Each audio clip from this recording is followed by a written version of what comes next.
श्रेया के रूम में कोई जबरदस्ती घुस रहा था। श्रेया को ऊपर से नीचे तक ब्लैक मास्क और ब्लैक कपड़ों में कोई दिखा तो वो जोर से चिल्लाई, कौन है? चुप हो जाओ, मैं हूं यार। अतर ने तुरंत मास्क उतार दिया और श्रेया को हक कर लिया। What's wrong with you, Athar? ऐसे कौन आता है? तुम्हारा वो कबीर भी तो आया था ना ऐसे ही, हाँ? श्रेया एक सेकंड के लिए चुप हो गई। उसके मुंह में जवाब नहीं था। अतर श्रेया को छोड़कर बेड पर बैठ गया और श्रेया की क्यूट बनी शेप वाली बॉटल से पानी पीने लगा। अच्छा, तुम्हें किसी सिक्योरिटी गार्ड ने नहीं देखा? नहीं, कोई है ही नहीं। एक वॉचमैन बैठे बैठे सो रहा है बस, नथिंग एल्स। ओह, पापा ने सिक्योरिटी कम कर दी? नहीं, कम नहीं की, हटा दी। अफोर्ड नहीं कर पा रहे होंगे ना, क्योंकि बेचारे इलेक्शन जो हार गए हैं। शट अप यार, why are you here by the way? अतर कुछ सेकंड्स तक श्रेया का मुंह देखने लगा, फिर धीरे से बोला, सोचा तुमसे मिल लेता हूँ। मुझे लगा कि तुम मुझे मिस कर रही होगी। एनीवेज, चलो मैं चलता हूँ। श्रेया ने तुरंत उसका हाथ पकड़ा। वेट ना, मेरा वो मतलब नहीं था। You know there's been a lot happening with us. हाँ, वो तो है। फिर भी तो हमें साथ ही होना है ना। और मैं तुम्हें थैंक यू बोलने भी आया था। Thank you so much for coming for me. अगर तुम इतना रिस्क लेकर दुबई ना आती तो मैं क्या करता। श्रेया आगे बढ़ी और उसने अथर को गले लगा लिया। आना तो था ही। We are made for each other. I want to marry you, Athar. हाँ, सेम। मुझे भी तुमसे शादी करनी है। सोचो, पार्थिव ने हमसे पहले शादी कर ली और हम रह गए। It's our time now. तभी दरवाजा नॉक हुआ। अथर व श्रेया दोनों चौंक गए। मम्मी होगी, तुम चुप जाओ। नहीं, मैं जाता हूँ, नहीं तो कोई प्रॉब्लम हो जाएगी। कोई प्रॉब्लम नहीं होगी, I am telling you. Shreya Athar को बेड के नीचे छिपकर अभी दूर तक पहुंची थी कि बाहर से एक आवाज आई। श्रेया बेटा, is everything okay? Shreya door open करते करते रुक गई। Yes dad, I am okay. Please open the door बेटा। श्रेया ने दरवाजा खोला ही था कि उसके पापा अंदर आ गए। अरे वेट डैड, रुको ना। रुकना क्यों है? रुक जाऊंगा तो उस लफंगे को पकड़ूंगा कैसे? क्या पापा? कौन लफंगा? किसकी बात कर रहे हैं आप? अतर बेड के नीचे घुसने की कोशिश कर ही रहा था कि चंदन लाल उर्फ एक्स मीला साहब ने उसे पकड़ लिया। ये रहा, बाहर आ तू, जल्दी बाहर आ। नमस्ते अंकल। कैसे हो आप? मैं कैसा हूँ वो छोड़, अभी तू कैसा होगा ये देखियो तू। अतर ठीक से खड़ा भी नहीं हुआ था कि नेताजी ने अतर के कान पर थप्पड़ मार दिया। श्रेया भड़क गई। पापा, what are you doing? Don't interrupt me. इसको तुम्हें ऐसा सबक सिखाऊंगा ना कि तुम्हारा दिमाग खराब कर दिया इस लड़के ने, ये और इसका वो हरामी दोस्त। नेताजी ने अथर का कॉलर पकड़ा और उसे खींचकर रूम से बाहर ले जाने लगे। अरे अंकल क्या कर रहे हो आप? अंकल छोड़ो मुझे। चुप हो जा बिल्कुल, आवाज ना निकले तेरी, वरना पुलिस बुला के पिटवाऊंगा। अथर अंकल से कम 6 इंच लंबा था। वो मैस्कुलिन था, स्ट्रॉन्ग था। अब तक अंकल उसे इसलिए खींच पा रहे थे कि वो खुद को ड्रैग होने दे रहा था। अथर बिल्कुल स्टैचू की तरह रूम के ठीक बाहर खड़ा हो गया। अंकल अपनी पूरी ताकत लगाने लगे। सीमेंट खा लिया क्या तूने? चल बाहर। अंकल, पहले आप कॉलर छोड़ो। आप इतने एजुकेटेड और ब्यूटीफुल लड़की के पापा होकर भी ऐसी बदतमीजी कर रहे हो गेस्ट के साथ? हाँ बोलो। गेस्ट? तू गेस्ट है? तू जबरदस्ती घर में घुसा चोर है साले। नेताजी ने इतनी जोर से अथर का कॉलर खींचा कि उसकी फेवरेट ब्लैक टी शर्ट फट गई। यही तो नहीं करना चाहिए था आपको। अब मैं तभी जाऊंगा यहाँ से जब मुझे न्यू ब्लैक टी शर्ट मिलेगी, समझे आप? पापा इनफ, आप ओवर रिएक्ट कर रहे हो। मम्मी कहाँ हो? तुम्हारी मम्मी घर पर नहीं है, तभी तो तुमने इसको घर बुला लिया है ना? What? मम्मी घर पर नहीं है? मुझे नहीं पता था, सच में नहीं पता था तो इतनी जोर से चिल्लाई क्यों? अरे कैसी बात कर रहे हो आप? अंकल, कोई सेंस है आपकी इस बात का? मम्मी के होने या ना होने से चिल्लाने का क्या रिलेशन है? हाँ, रिलेशन तो तेरा भी इस घर से कोई नहीं है। चल निकल यहाँ से फेलियर। पापा, आप अथर्व की इंसल्ट करके मेरी इंसल्ट कर रहे हो। नेताजी ने सरकास्टिक वे में श्रेया की ठुड्डी पकड़ी और हंसते हुए बोले। इंसल्ट उनकी होती है बेटा जिनकी कोई रिस्पेक्ट होती है। तुम्हारे पापा अगर ना होते तो तुम अभी तक दुबई के जेल में पड़े नॉनवेज खा रहे होते। छी छी छी छी। Hello uncle, excuse me. आपने हमें दुबई से बाहर निकाला, उसके लिए थैंक यू। लेकिन ये जो आप कर रहे हो ना, ये कंप्लीटली रॉन्ग है। मुझे श्रेया से शादी करनी है और आपको करवानी है, अंडरस्टूड? अतर के कान पर एक और थप्पड़ पड़ा। नींद खुल गई तेरी या एक और लगाऊं? है बेरोजगार लड़के से शादी कर दो अपनी बेटी की, बोल। अंकल अब बोलूंगा तो आपको बुरा लग जाएगा, पर अनएम्प्लॉयड तो आप भी हो ना। श्रेया के पापा भयंकर भड़क गए। इसको बोल कि यहां से चला जाए वरना गोली मार दूंगा इसे। हैं? आपके पास बंदूक भी है? ले जा इसको। श्रेया। इनफ पापा, चलो अथर, मैं भी तुम्हारे साथ चल रही हूँ। श्रेया ने अथर का हाथ पकड़ा और बाहर जाने लगी। तभी नेताजी ने टोका। सोच लो, अगर तुमने इसके साथ एक कदम भी घर से बाहर रखा तो मैं अपनी बची हुई सारी प्रॉपर्टी बेच दूंगा, पर इस लड़के को नहीं छोड़ूंगा। इसको तो मैं लाइफ टाइम इम्प्रिजनमेंट में डालूंगा। श्रेया रुक गई, अतर भी रुक गया। अतर धीरे से श्रेया के कान में बोला, सुनो, बुढ़ा पागल हो गया है अभी, तुम अभी यहीं रुको। इसको दिक्कत हमारे अनएम्प्लॉयड होने से है ना, बस वो प्रॉब्लम हटा देते हैं। You are not getting the point. No, I am getting it right. मैं अभी पार्थिव के पास जाता हूँ, उसके फोन से तुम्हें कॉल करूंगा, उठा लेना, समझी?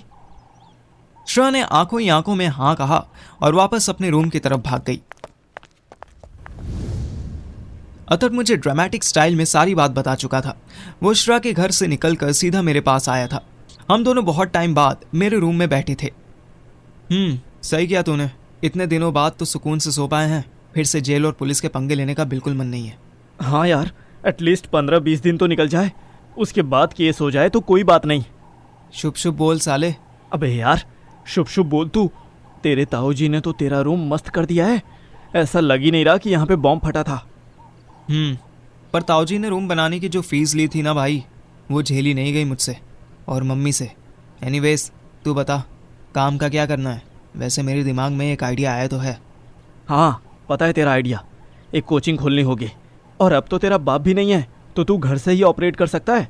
इनफैक्ट मैं तो कहता हूँ कि अंकल के रूम को ही कोचिंग सेंटर बना ले। हाँ क्यों नहीं, वो पूरी लाइफ इस अकाउंट्स और ट्यूशन की लाइफ को कोसते रहे और अब उन्हीं के रूम में। हाँ तो उन्हें ट्रिब्यूट भी हो जाएगा यार। ट्रिब्यूट तो उन्हें किसी और काम का भी दे सकते हैं। क्या? मैंने अथर्व को सुबह आए रिक्शा वाले की परेशानी बताई। देख उसका बेटा नहीं मिल रहा है, हम ढूंढ देंगे तो पूरे मोहल्ले में हमारी तारीफ होगी। भोसड़ी के आदमी जॉब तारीफ पाने के लिए नहीं, पैसे बनाने के लिए करता है, और वो गरीब क्या पैसे देगा? पैसा तो वो नहीं देगा, बट यू नो हमारी गुडविल बनेगी तो हमारा काम चल निकलेगा। ए रुक रुक रुक रुक रुक रुक रुक रुक, कौन सा काम? कैसा काम? बच्चे ढूंढना भी कोई काम होता है क्या? अबे बच्चे ही नहीं साले, किसी का कुछ भी खोया होगा वो हम ढूंढेंगे ना, और रिटर्न में एक फीस ले लिया करेंगे। अबे पर हम ढूंढेंगे कैसे? मैं तो तुझे तुक्के में मिल गया था ना वहां पे, वरना तू तो मुझे ढूंढ ही ना पाता। मैं मुस्कुराया। क्या दांत क्यों दिखा रहा है? मेरे बाप के रूम में सर्विलेंस के ऐसे बहुत सारे इक्विपमेंट्स पड़े हैं जिनकी मदद से किसी पर नजर रखी जा सकती है, किसी को सर्च किया जा सकता है, इवन मोबाइल की लोकेशन भी ट्रैक हो सकती है। सारे गैजेट्स तो अभी मेरी समझ में नहीं आए हैं। अतर तुरंत बेड से उठा और सुपर एक्साइटेड होते हुए बोला, हाँ तो चल दिखा ना फिर। जो तेरे छोटे से दिमाग को समझ नहीं आया वो मेरे शार्प माइंड को जरूर समझ आएगा। चल शुरू कर। मैंने उसको ऐसे देखा जैसे कोई बहुत अमीर आदमी किसी गरीब को देखकर स्माइल करता है। मैंने धीरे से पापा के रूम का दरवाजा खोला। अरे यार, लास्ट टाइम तक तो ये डोर ठीक था, अभी हॉरर फिल्मों की तरह चूं क्यों कर रहा है? अबे बहुत टाइम से रूम खुला ही नहीं है तो हो जाता है, तू टेंशन मत ले। ये देख। मैंने उसे एक हेडफोन्स दिखाए जो दूर से देखने में तो टूटे हुए हेडफोन्स लगते थे, पर उनको आपस में जोड़कर एक रेडियो जैसे बॉक्स से अटैच कर दो तो अजीब सी खरखर की आवाज सुनाई देने लगती थी। अबे यूट्यूब के टाइम में रेडियो कौन सुनेगा भाई? सुनना ध्यान से। मैंने उस रेडियो जैसे बॉक्स का नॉब घुमाया। अतर बड़े ध्यान से सुनने लगा। दूसरी तरफ से आवाज क्लियर होने लगी। बीट नंबर 12, एक बार यमुना पुल के नीचे जाए, over. Beat number 12, PCR 23। Athar की आंखें चमक गईं। हैं? भाई ये तो वो उसकी तरह। अरे यार क्या कहते हैं उसे? मैं फिर मुस्कुराया। स्पाइडरमैन, स्पाइडरमैन वाला गैजेट है। Near by police control room से जो भी इंस्ट्रक्शंस आती हैं वो इसमें सुनाई देती हैं। है ना मस्त चीज़? मस्त तो है, और हम कौन से स्पाइडरमैन और बैटमैन हैं भाई जो क्राइम रोकने जाए? तू किसी को ढूंढने की बात कर रहा है ना, वो कैसे होगा? मैंने डायरेक्ट कोई जवाब नहीं दिया, बस उसके सामने एक छोटा सा बॉक्स खोला। इस बॉक्स में कुछ कार कीज पड़ी हुई थी। हर कार की में ब्लू, ग्रीन, येलो और रेड कलर के 4 बटन्स थे। अतर बड़े ध्यान से मुझे देख रहा था। मैं पापा के पुराने टीवी के पास गया और उसको ऑन किया। टीवी पुराने एंटीना वाले टीवीज की तरह खरखर करने लगा। मैंने उसके एक थप्पड़ मारा और फिर किसी भी रैंडम रिमोट का ब्लू वाला बटन दबाया तो एक स्ट्रीट की इमेज आने लगी। अबे ये क्या है बे? और ये किसके गली का सीसीटीवी फुटेज है? वो तो पता करना पड़ेगा, लेकिन जहाँ तक मेरा गेस है ये 4 कार कीज दिल्ली के 4 जोन्स के सीसीटीवी फुटेजेस दिखा रहे हैं। अभी रिसेंटली गवर्नमेंट ने ढेर सारे सीसीटीवीज लगाए थे ना, उसका एक्सेस मेरे बाप के पास था। इससे पहले कि अथर्व कोई रिएक्शन देता, किसी ने रूम के डोर को स्लोली खोलने की कोशिश की।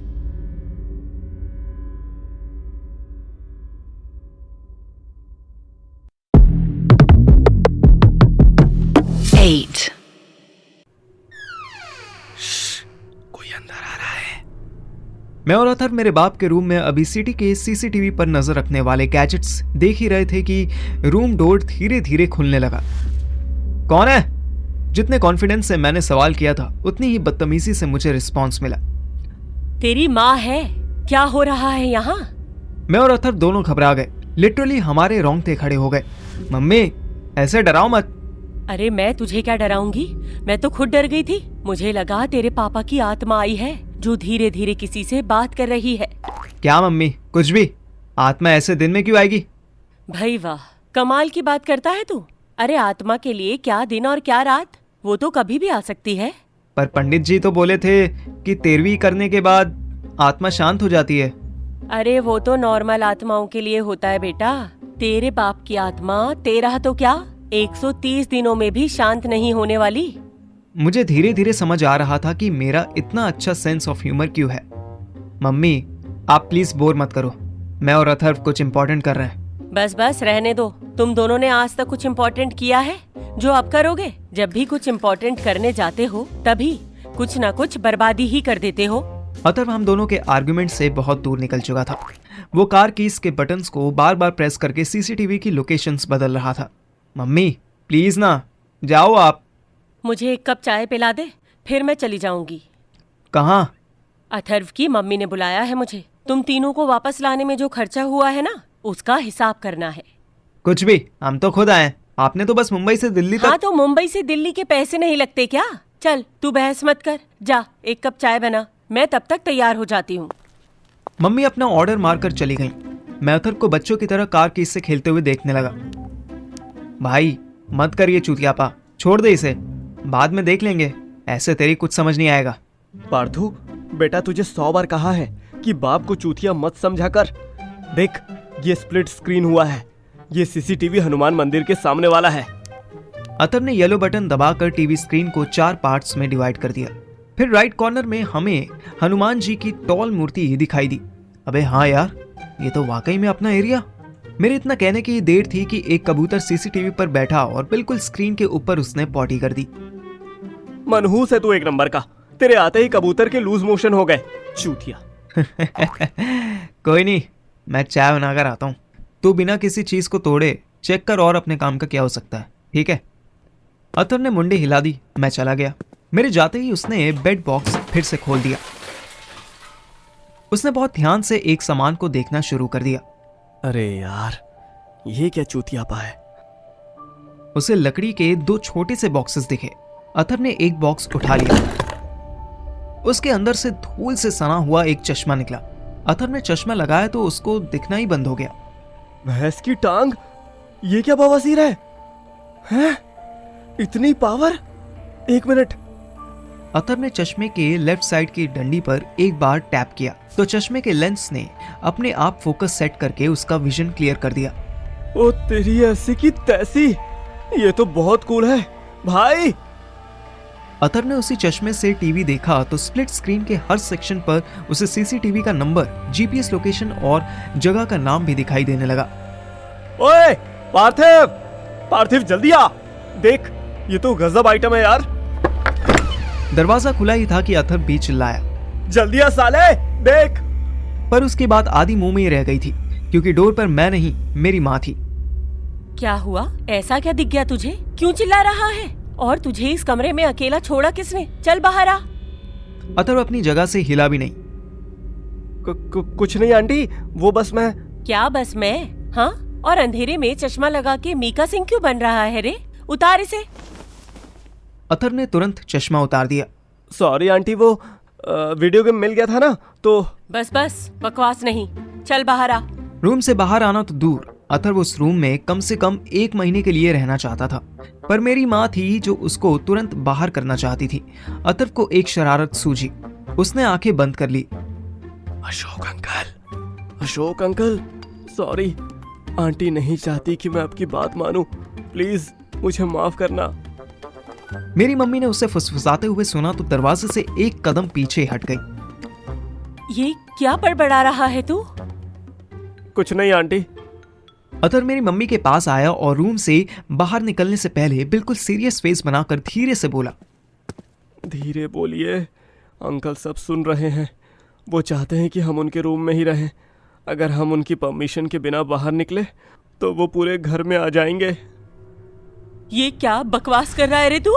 वो मुझे डरा रहा है ना? नहीं आंटी, अभी चलिए यहाँ से। एक बार आप भी रूम के अंदर आ गई तो अंकल बाहर नहीं जाने देंगे। तब तक मैं चाय बना के ले आया था। मैंने मम्मी को टैप किया। कौन है? क्या हुआ? मैं हूँ, चाय लाया हूँ, आप ही ने तो मांगी थी। मम्मी ने 1 सेकंड मुझे देखा, फिर चाय को देखा, फिर मेरे हाथ से चाय ली और एक थप्पड़ मारा। जा मर अपने बाप के कमरे में और अपने दोस्त को समझा ले कि मेरे सामने ये सब फालतू की बातें ना किया करे। मम्मी चाय लेकर बाहर वाले कमरे में चली गई। मैंने अतर की तरफ देखा तो वो मुस्कुरा रहा था। जब उसने मुझे मम्मी के डरने का रीजन बताया तो मैं भी स्माइल करने लगा। वो सब छोड़ यार, ये क्लासेस तो बड़े काम के हैं, इससे हम उस आदमी के बच्चे को ढूंढ सकते हैं। लेकिन वो साला हमें देगा क्या? घंटा? अबे वो हमें पब्लिसिटी देगा। मैंने एक MBA को सुना था TEDx पर, उसने बताया था कि प्रोडक्ट और सर्विस जैसी भी हो, अगर आपकी पब्लिसिटी बढ़िया हो गई ना तो आपके बिजनेस को चलने से कोई नहीं रोक सकता। तो पब्लिसिटी करेगा कौन और कैसे करेगा? बैटरी रिक्शा पर लाउड स्पीकर लगवा के घूमेंगे क्या कि लो भाई हमने एक चूतिया के नशेड़ी बच्चे को ढूंढ निकाला है? Sounds funny. वैसे भी गर्मियां आ रही हैं, गांड फट जाएगी बैटरी रिक्शा से घूमने में। देख, फर्स्ट थिंग फर्स्ट, पहले हम लड़के को ढूंढते हैं, फिर पब्लिसिटी का सोचेंगे और फिर अपने बिजनेस का, समझा? हाँ क्यों नहीं, और तब तक श्रेया 2 बच्चे कर चुकी हुई तो? भोसड़ी के मनहूस बातें करेगा तो चप्पल से मारूंगा। एक ही चप्पल है तेरे पास, मारने में टूट गई तो न्यू कैसे लेगा? सुन मेरा बिजनेस आइडिया, हम दोनों का भला हो सकता है इससे। बता। अतर ने तब तक बेड से वैसे ही एक और बॉक्स निकाल लिया, उसमें भी ऑलमोस्ट सेम कलर का ही चश्मा निकला।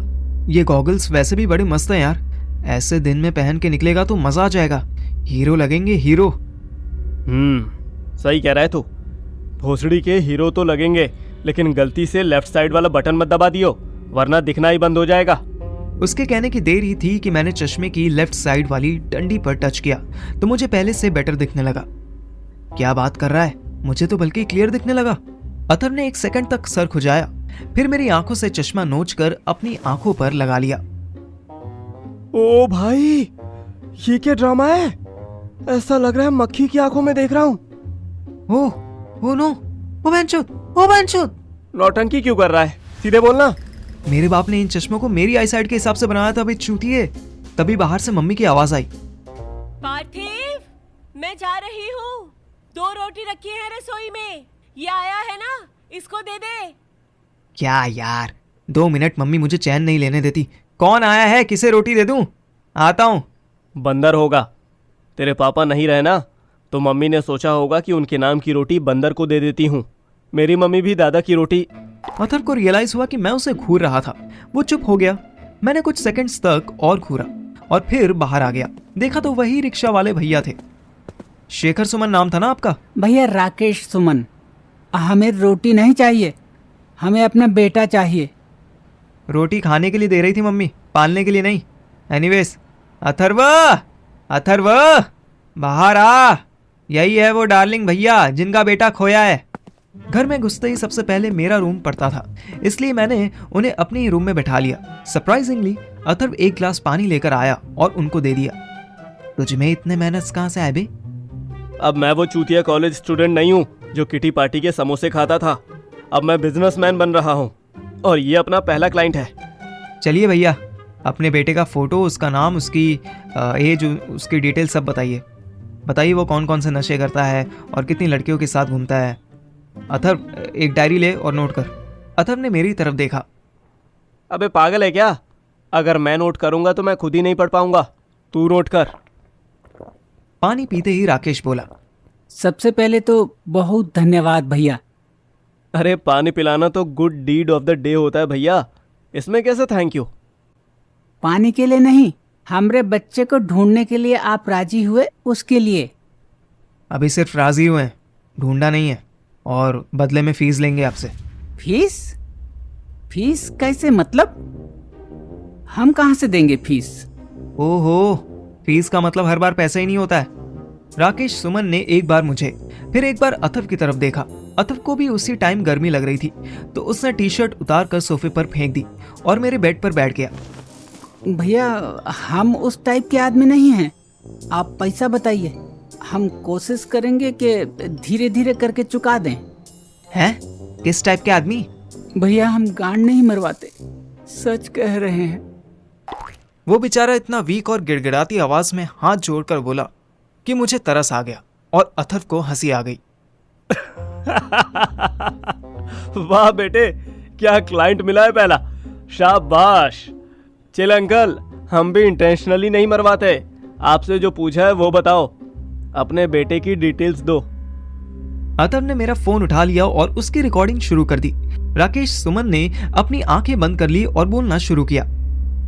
जी भैया, हमरा लड़का दिनेश सुमन, रंग सांवला, कद 4 फुट 10 इंच, माथे पे एक निशान है, उम्र कोई 13 साल तो होगी ही, 1 महीना से लापता है।